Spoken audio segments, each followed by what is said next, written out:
Hello, everybody. Welcome back. Today, I want to chat about some aspects of the craft of filmmaking. I've had a love affair with the movies ever since I saw Star Wars when I was little, and have been making them for quite some time. But I want to talk about the way that filmmakers can sometimes weaponize their craft. Movies can do extraordinary things, move people to the greatest heights possible, the deepest depths of themselves, but it can also be, weaponized, the craft of filmmaking in, film, television, whatever. And it's sad because I see sometimes that artisans, artists, I'm going to talk about editors first, can do truly, truly unethical things. So many, many moons ago, 1983 to be precise. In my first year of film school, we studied Russian cinema. All the greats like Sergei Eisenstein, Vsevolod Pudovkin, Dziga Vertov, and Lev Kuleshov, difficult name. Kuleshov was a Russian filmmaker considered to be one of the first film theorists. And in the early 1900s, he showed how one could create meaning by juxtaposing two images together. He did something really clever, but let me just explain really quickly. He took an image of a soup bowl and he intercut that with an image of a man looking directly into camera. Now, let me explain something about editing. When you make a cut in an edit, think about film for a second, the old days where I'm from. The left side of the cut, the preceding image, was called the A side of the cut. And what came after was called the B side of the cut. So in any cut, you have an A side and a B side. So on the A side of the cut, he had a bowl of soup. And on the B side of the cut, he had an image of this man looking into camera. Then what he did is he took another image, and he took an image of a dead child in a coffin. I don't think it was a real dead child. I think it was a doll. And he then juxtaposed that with the man's expression. So again, A side, child in coffin, B side, man looking into camera. And pretty neutral expression. And then what he did for the third experiment is he took an image of a woman reclining on a sofa, and he then intercut that with the man's face, again, neutral.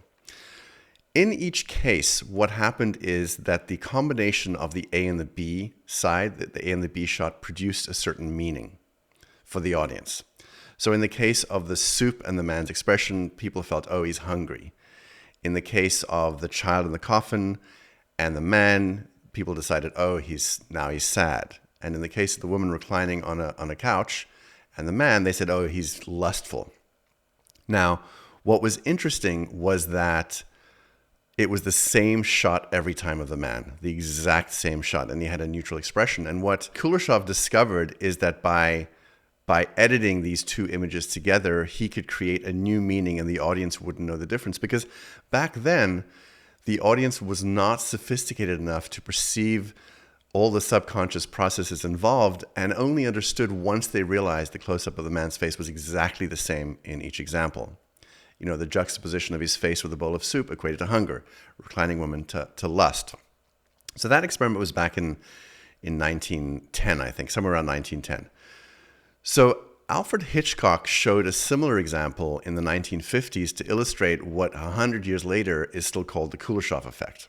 What one might call pure cinematics, the assembly of film, and how it can be changed to create a different idea. And what Hitchcock did is he took an image, in this case, the image of himself, looking into camera. So he was looking into camera. He then cut to an image of a woman and a child, I guess on some kind of green grass that looked like the child and the woman were playing together. It was a baby, I think. And then he cut back to the man, and the man went from a neutral expression to sort of smiling. And so shot of Hitchcock, shot of mother and baby, shot of Hitchcock from neutral to smiling. And the meaning everybody derives from that is, oh, what a nice old man. Now we have a close-up. Let me show what he sees. Let's assume he saw a woman holding a baby in her arms. Now we cut back to his reaction to what he sees, and he smiles. Now what is he as a character? He's a kindly man. He's sympathetic. Then what he did is he took the same image of himself the first time, neutral looking into camera. Then he cut to a woman on the grass in a bikini. And then he cut to himself going from neutral to smiling. And this time it's like, oh, dirty old man. Now, let's take the middle piece of film away, the woman with the child. But leave his two pieces of film as they were. Now we'll put in a piece of film of a girl in a bikini. He looks, girl in a bikini, he smiles. What is he now? The dirty old man. He's no longer the benign gentleman who loves babies. That's the difference. That's what film can do for you. So what Hitchcock was doing was demonstrating the difference. Those of you that are on YouTube, you'll be able to follow along. I'm going to show people on YouTube the different shots and the explanation of Hitchcock as well. So in both scenarios, the mother and the baby and the woman in the bikini, it was the exact same shots of Hitchcock, the exact same smile. And this is how powerful film editing is. The human mind fills in so much information and creates so much meaning. But unfortunately, I guess it's fortunate because you can do extraordinary things in filmmaking, but it's unfortunate because it's very, very easy to lead somebody in a certain direction. That could be false. So armed with this knowledge of editing, which is, every editor knows this, when they start at the very, very beginning, they know how to do this. And by the way, editors know how to do extraordinary things. It's amazing what can be accomplished with editing. And many people watch films, for instance, they don't even notice the cuts, and that's good editing. Filmmakers also know what is not included in the cut can be just as important as what is in the cut. And used as a sort of political or social weapon, the omission of context can sometimes make or break someone's life, actually. But editors can keenly feel the weight of their responsibility, right? Yeah, I wish. I want to map out an example of misuse.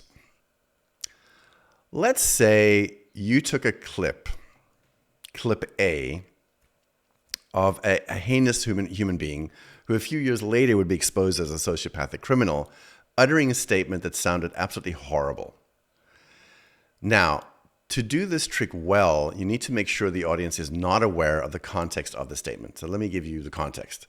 Let's say this horrible human being says the statement in an acting class. Let's say there's an acting student that might have been expressing some kind of difficulty in trying on a character, doing something terrible or violent, maybe even vile. The sociopath masquerading as an acting teacher then gives examples of vile acts to try and see specifically what the student was struggling with. And let's choose the very worst statement. Imagine the very, very worst thing you can do to a human being. One that would make anybody with a conscience just squirm. Now, again, in order to do this editing trick well, it is imperative to make sure not to include any context. Do not mention that this was an acting class. So now we have shot A, this horrible person who says this disgusting thing. So that's the first part of the formula. That's complete. On to the second part. Let's cut to a shot of a particular person listening. We don't know what their reaction really was in this moment in the acting class. So let's find a shot of her from some other day where she seems neutral, unemotional, unperturbed. We'll use that as shot B. Okay, so shot B, this woman's neutral reaction to an absolutely horrific statement in shot A. So remember, the audience has no idea this was an acting class exploration. It's a lie to present this as the truth, but what the hell? We are the film gods. We can do anything. So A plus B equals a new meaning. Remember with the example Hitchcock used.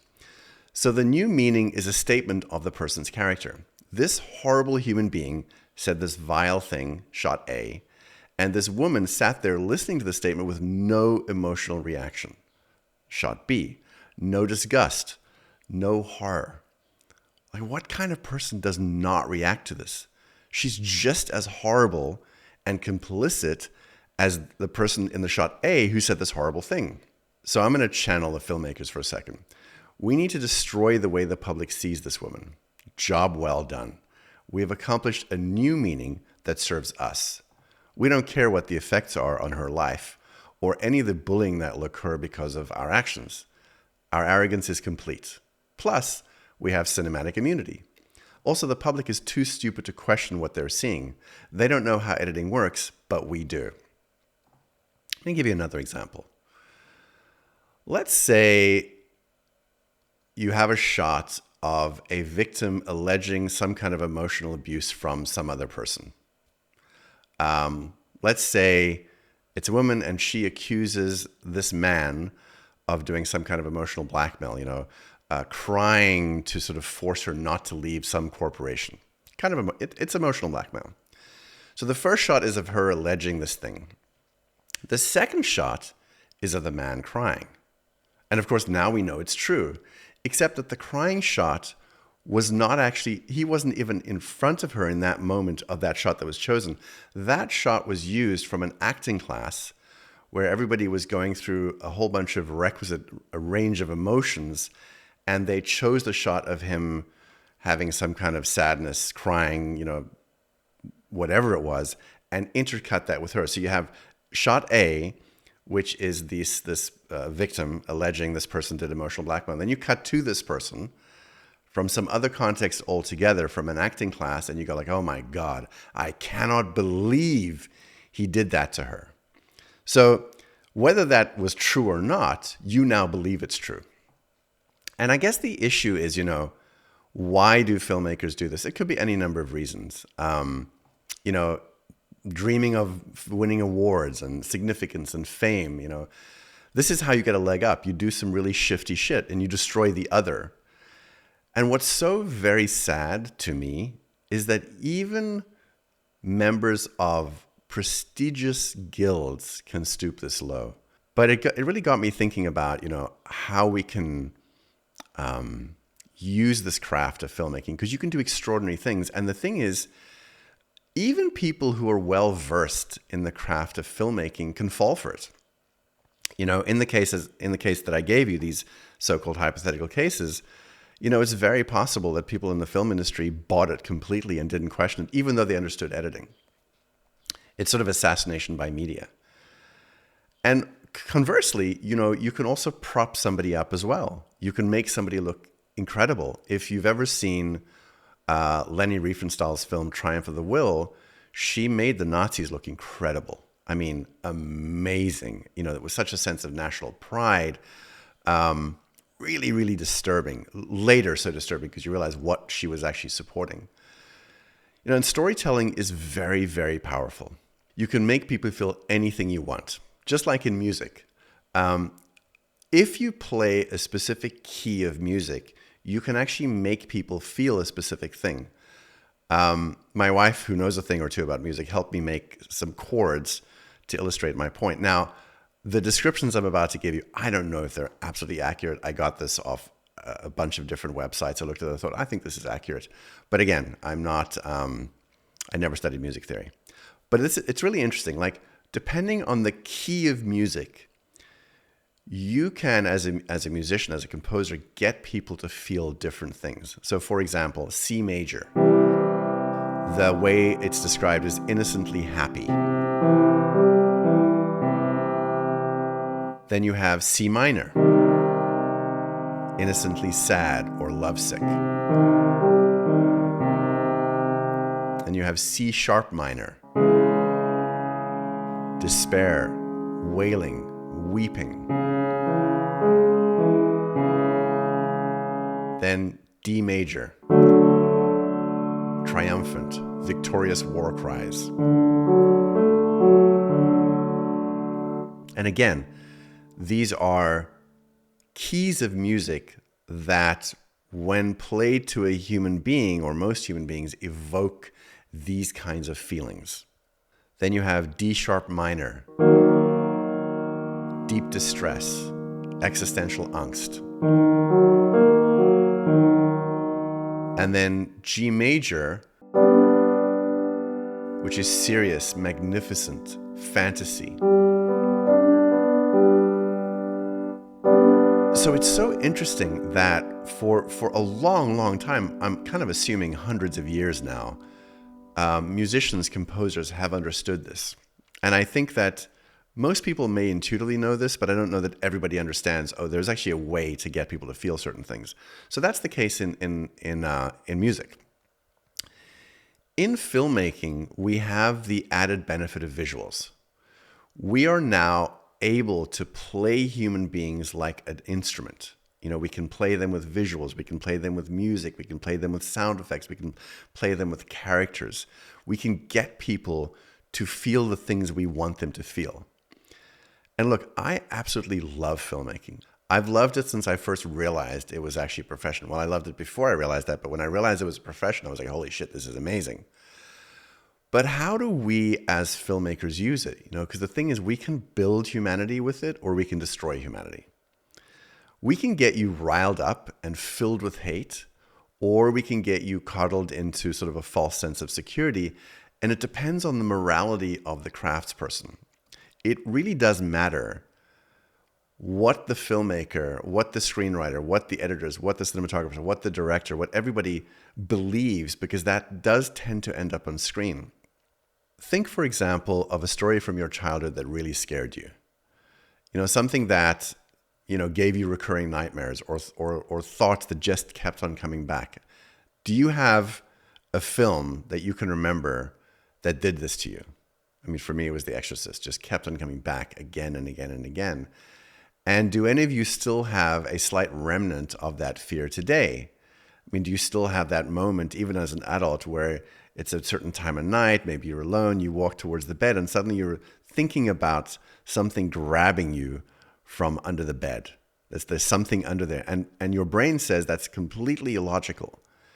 But viscerally, you feel like, shit, I think there's something under there. And you know it's irrational.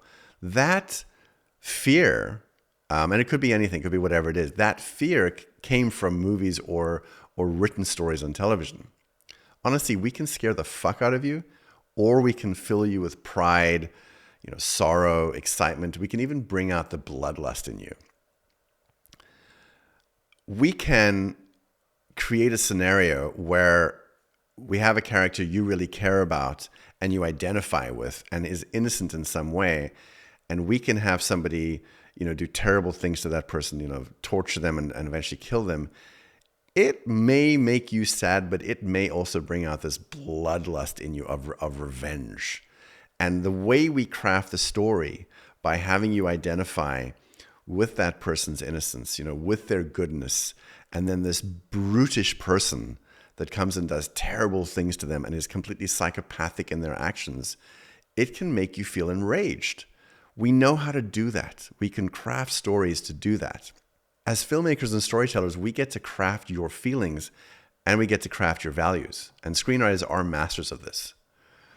It depends on the character. You know, as I said, you know, if you want a character to create a character driven by hate and rage, you know, make sure something terrible happens to them. And the rest of the film, they're killing all the perpetrators, their families, basically anyone they perceive to be in their way, but you have to make it hurt.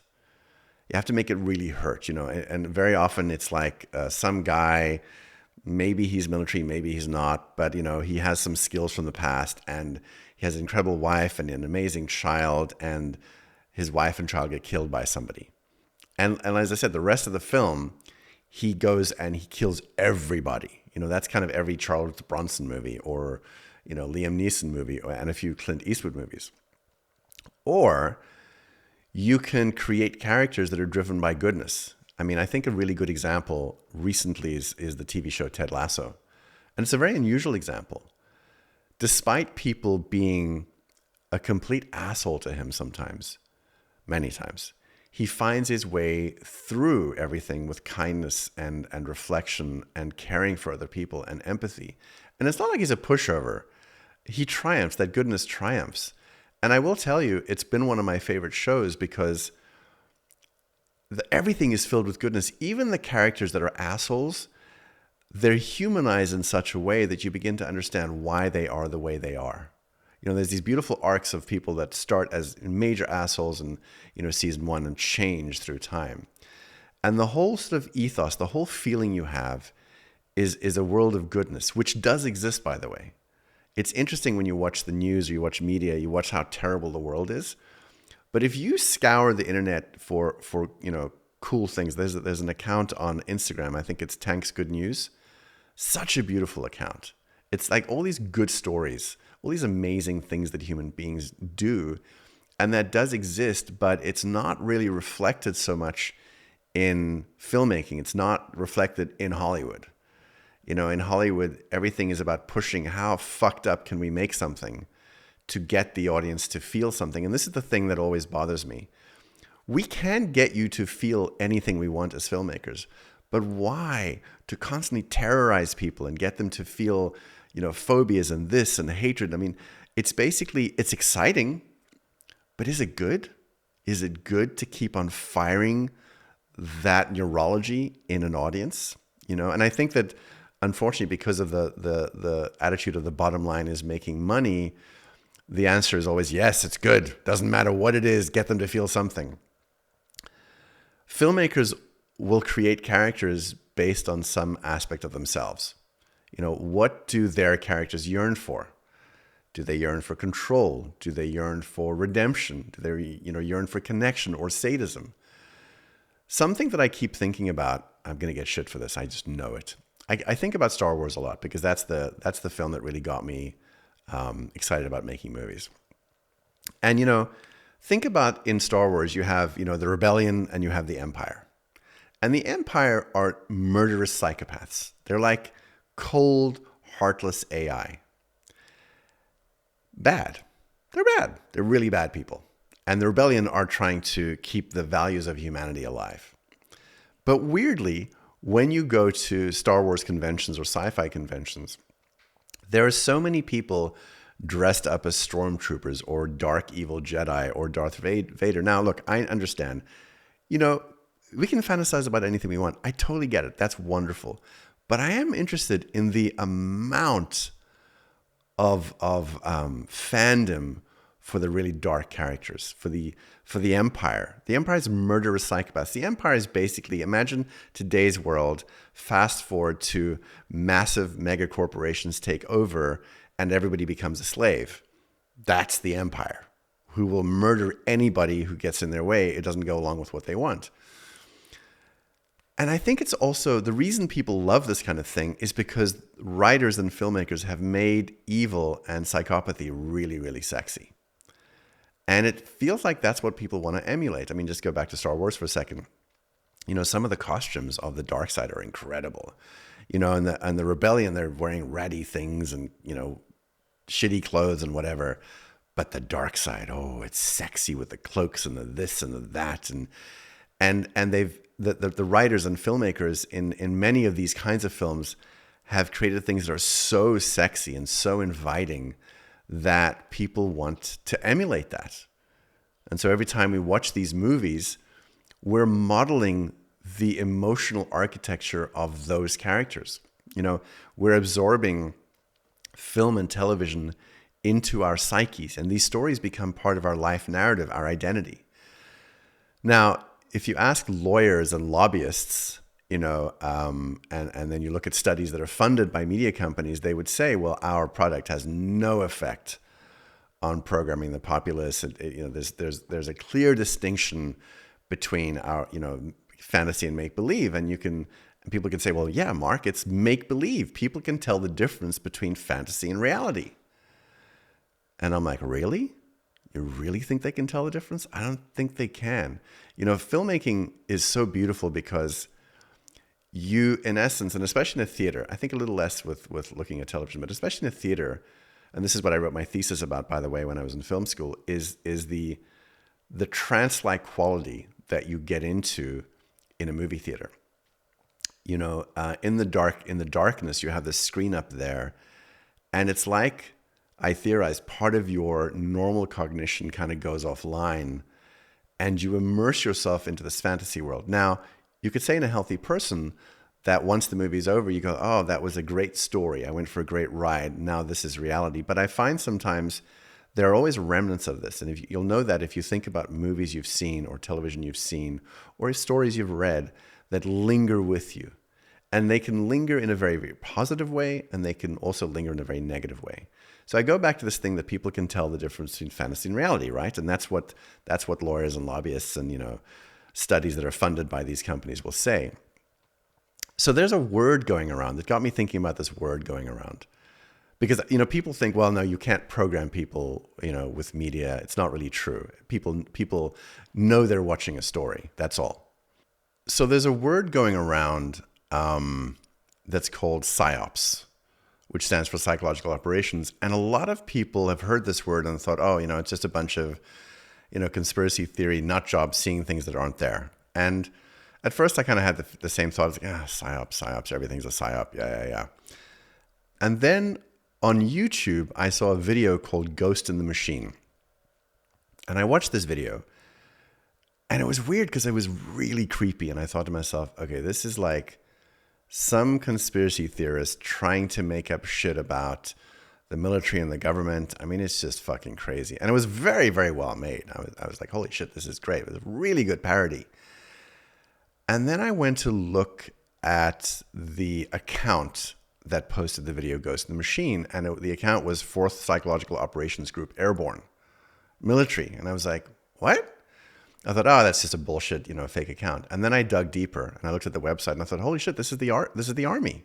This is actually the Army. Oh, this is a recruitment video for the Army for their psychological operations division. And they said this, there's experts in, functional aspects of tactical, operational, and strategic level influence operations. So what they do is influence people. I thought, oh, you mean like dropping pamphlets, over enemy territory to try to destabilize and demoralize soldiers? And I thought, yeah, that kind of thing. Okay, that's interesting. And then I watched this ad again, Ghost in the Machine. And by the way, I'm doing a podcast, but this is also on YouTube. So I'm going to try and figure out how to make sure that I describe it adequately on the podcast. I'm going to watch it and talk about it at the same time. But I'll also put the link in the description so that you can watch it yourself to really get the full sense of it.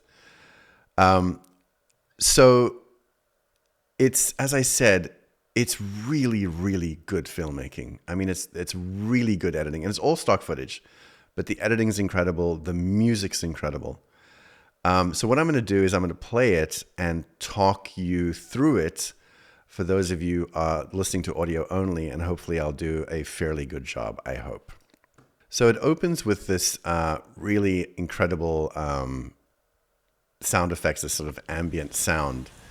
And the first thing you see on screen is, if your opponent is of choleric temper, seek to irritate him. Pretend to be weak, that he may grow arrogant. And that's a quote from Sun Tzu. The next image is an image of a clown dancing on an old TV screen. It says, have you ever wondered who's pulling the strings? As the world watches and listens in horror, the peaceful pro-democracy demonstration in China comes to a violent and bloody end. Mr. Gorbachev, tear down this wall.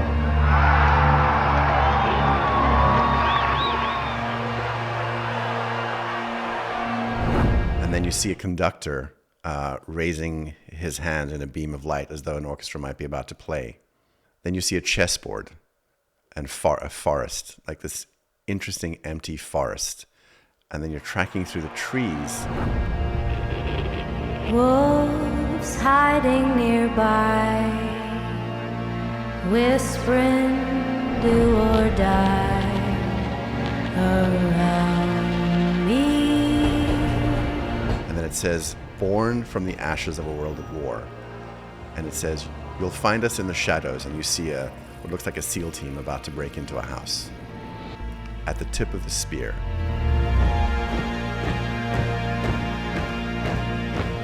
You say your last goodnight while I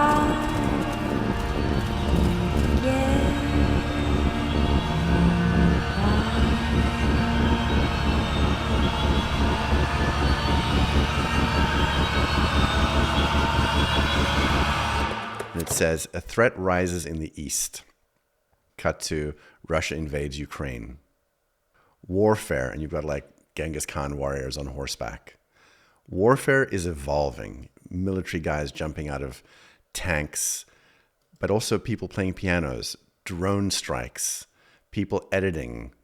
All the world's a stage. And you go back to the conductor who's indicating to start playing. There is another very important phase of warfare. It has as its target not the body, but the mind of the enemy. The target of psychological warfare is against the enemy's mind. It is words and ideas. The ammunition used by Psywar. And then the title says, anything we touch, and the guy holding a microphone and a sound engineer, is a weapon. And they cut to a paintbrush painting something. Anything we touch is a weapon. We can deceive, persuade, change, and they're cutting to different images of people and shots of revolution.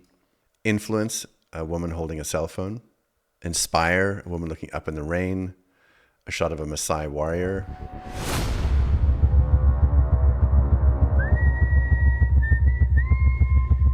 Its mission is to influence the thoughts of the enemy soldier, and at the same time is expected and encouraged to study foreign languages and the social sciences such as history, economics, and sociology. He must have a broad and sympathetic understanding of all phases of human experience.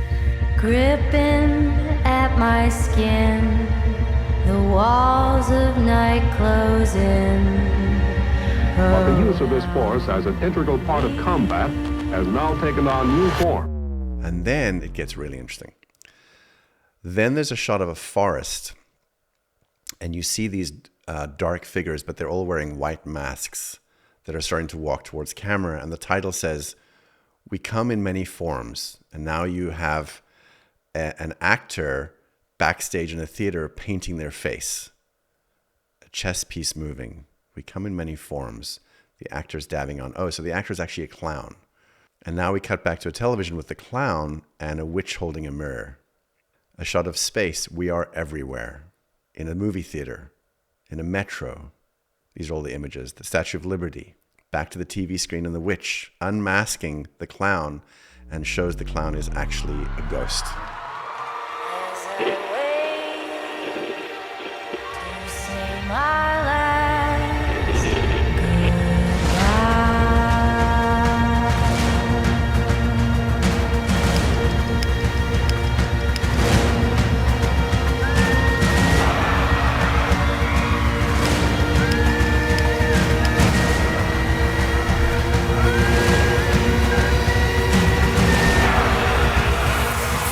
And then a television set that's on fire. And then we cut to the SEAL team going through corridors. And the title says, "A Feeling in the Dark." Riots, riot police is what we're seeing now. Tanks. And the title says, "A Message in the Stars." The Berlin Wall coming down. A chess piece moving. Throwing pamphlets out of a helicopter. Riots. And then back to the forest. And it says, "Ghosts in the Machine."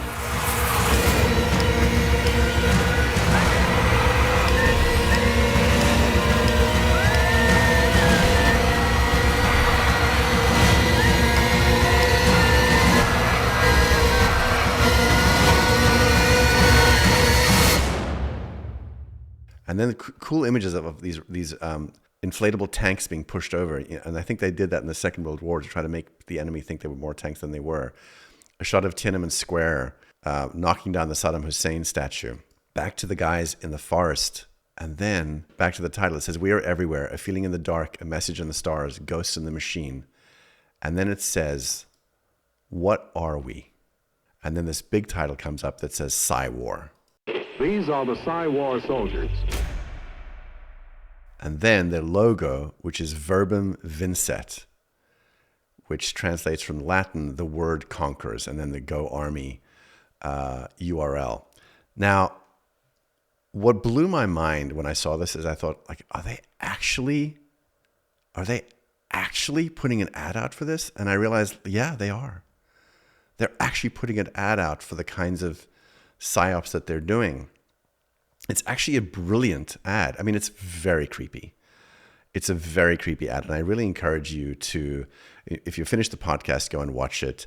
If you're watching on YouTube, you can see me playing it. If for any reason I get a strike for it, just go and find it. It'll be in the description. So much thought goes into social engineering through media. And the truth is, if you can control a person's mind, but have them believe they're making all the choices on their own, you can control everything. And the reason I wanted to show you this thing about PSYOPs and show you that it's a legitimate thing in the military is that they know it's real. They know that you can influence people. So I know that people, again, lawyers and lobbyists and, these studies say, media doesn't have an effect on people. It has a profound effect on people. My sense is, based on watching this Ghost in the Machine ad, is that they're capable of starting wars. They could stop wars if they wanted to. They can convince a populace of pretty much anything. And they seem to be very, very skilled at it. I mean, I will tell you, years and years ago, in the early 90s, and I've mentioned this on a podcast before, a lot of my friends were in the ANC, and at that point, the ANC and the rest of us were all called terrorists. But I mean, we got hold of a interrogation manual from the South African Defense Force, and it blew my mind reading this interrogation manual. It blew my mind because they had such an amazing idea of how the human mind worked, what people's pain points and thresholds were, how to subvert people's minds. It was extraordinary what they knew. And I think that the military has all over the world probably has gotten it to a fine art. I certainly know that the Russians and the KGB had, during the Cold War, had incredible techniques, and I have no doubt that the American government does as well. But I want you to think about that kind of power, and then think about the power that filmmakers have. And I know the film industry is run on profit. And I do understand why. And of course, that's just the nature of the beast. But I really think it's important to figure out what message, we as filmmakers want to put out there and that the audience wants to absorb. Because the kinds of characters that you are engineered to like, they can be pretty horrible people. I mean, I see a lot of people love watching these sort of characters that sort of break and shut down all their emotionality, all their compassion, all their everything, and now they're just going out to kill people. And they get a certain joy about it. And, if you watch certain movies made by certain filmmakers, I'm not going to name them, but I've seen movies where, somebody gets killed, but the filmmaker ups the ante. Like, let's have the guy eating a sandwich while he kills the person. And let's have them talk about something else that's unrelated, because that's really fucked up. And what that gives the person the impression of is like, oh my God, these people are so fucked up that they can talk about eating a sandwich or what we're having for dinner while they're executing somebody. And the problem is people kind of start to go along with it because you're devaluing human life in that moment, and it's kind of cool. And I think what a lot of media does is not only like messes with people's moral compass, but diverts it into a certain direction. That is a lot of power, a lot of power. So that's what's been on my mind recently. I love filmmaking, as I said. I love what it can do. I'm also deeply concerned about what is being done with it at the hands of people that may lack empathy or have no conscience whatsoever. So, as I said, that is what has been on my mind. Until next time, stay curious.